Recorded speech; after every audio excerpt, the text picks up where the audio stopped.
Today our lecture is about sustainable landscapes. The contents. The importance of sustainable landscapes. Site analysis. Designing a sustainable landscape. Sustainable landscaping techniques. Choosing the right plants. Maintaining a sustainable landscape. Successful case study on sustainable landscaping in Egypt. Conclusion. Environmental benefits. Sustainable landscapes help reduce carbon emissions, improve air and water quality, and provide habitat for wildlife. Reduces water usage and promotes water conservation. Minimizes waste and promotes recycling and composting. Supports local ecosystems and promotes biodiversity. Reduces carbon footprint and promotes a healthier environment. Economic benefits. Sustainable landscapes can reduce energy costs, increase property values, and lower maintenance expenses.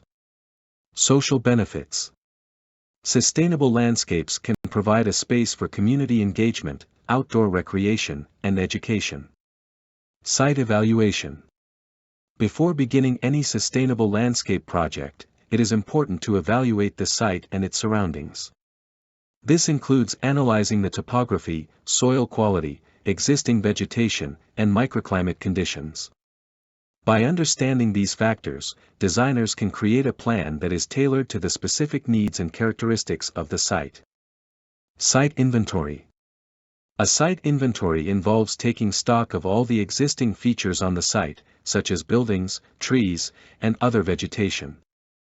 This information can be used to inform the design process and ensure that new elements are integrated seamlessly into the existing landscape. Additionally, a site inventory can help identify any potential challenges or limitations that may need to be addressed in the design. Site analysis tools. There are a variety of tools that can be used to conduct a site analysis, including soil tests, topographical maps, and climate data.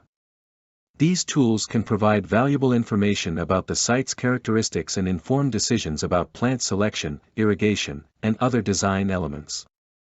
Unity and harmony. A sustainable landscape design should create a sense of unity and harmony between the different elements of the landscape, including the plants, hardscape, and structures. This can be achieved through the use of complementary colors, shapes, and textures. Balance and proportion. A sustainable landscape design should also have a sense of balance and proportion. This means that the different elements of the landscape should be arranged in a way that creates a visually pleasing and functional space. For example, tall plants should be balanced with shorter plants, and hardscape elements should be proportionate to the overall size of the landscape. Functionality and accessibility. A sustainable landscape design should also be functional and accessible. This means that the design should take into account the needs of the people who will be using the space, and should provide easy access to different areas of the landscape.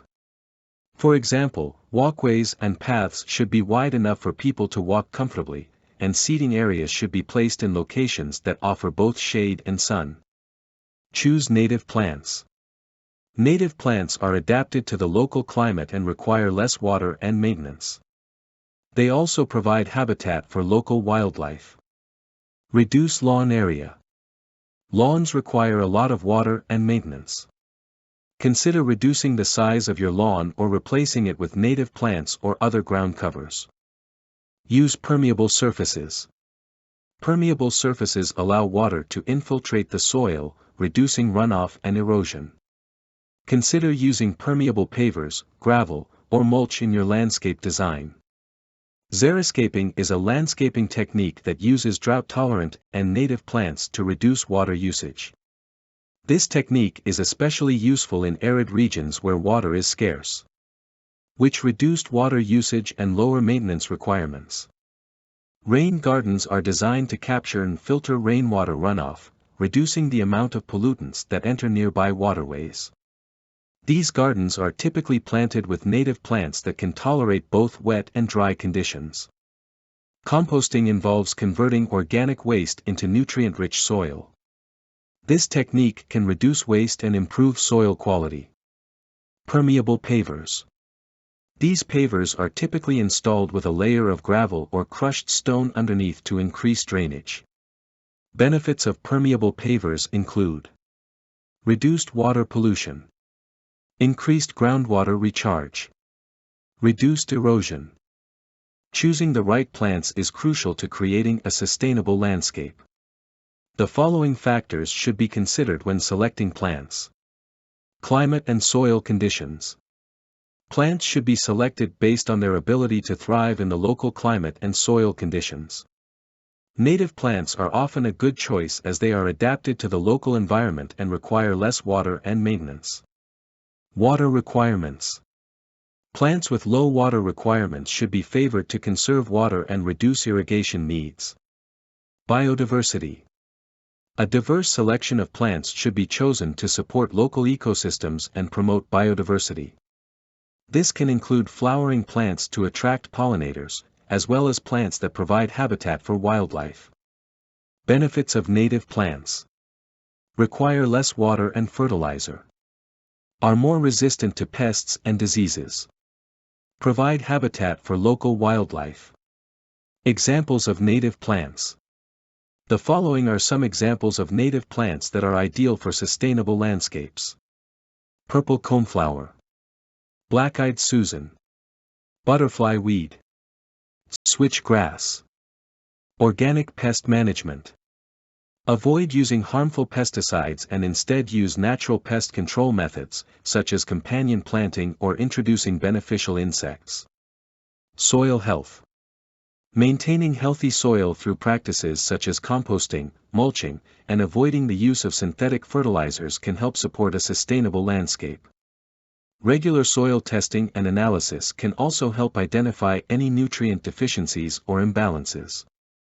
Mulching is another important maintenance strategy that can help conserve water, suppress weeds, and regulate soil temperature. By adding a layer of mulch around your plants, you can reduce the need for frequent watering and minimize the use of herbicides. Regular maintenance. Regularly inspect and maintain irrigation system to prevent water waste. Prune plants regularly to maintain their health and shape. Monitor soil moisture levels and add organic matter as needed to improve soil health. Egypt has a rich history of sustainable landscaping practices, with ancient gardens and agricultural techniques that have sustained the region for thousands of years. Today, sustainable landscaping is becoming more important in Egypt as the country faces challenges such as water scarcity and desertification. By implementing sustainable landscaping practices, we can help preserve Egypt's natural beauty and resources for future generations. One successful case study on sustainable landscaping in Egypt is the Al-Azza Park in Cairo. This park was built on a former landfill and has become a beautiful and sustainable oasis in the heart of the city. The park features native plants, a lake for irrigation, and a solar-powered irrigation system, making it a model for sustainable landscaping in urban areas. There are also several notable sustainable landscaping projects in Egypt, including the Wadi Degla Protectorate. These projects focus on water conservation, using native plants, and incorporating sustainable design principles to create beautiful and functional landscape. Conclusion. Sustainable landscapes have a positive impact on the environment by reducing water usage, minimizing waste, and supporting local ecosystems. By implementing sustainable landscaping practices, we can reduce our carbon footprint and create a healthier environment for ourselves and future generations. Thanks. You can find the link below in the description to download a free copy of the presentation. The link takes you directly to Google Drive. Please like, subscribe and write a comment. Please don't sell the presentation or upload the file to another websites because it's copyrighted. So what is the next video? Write down in the comments section, the topic of the presentation and the number of slides. See you in the next video, presentations upon your request.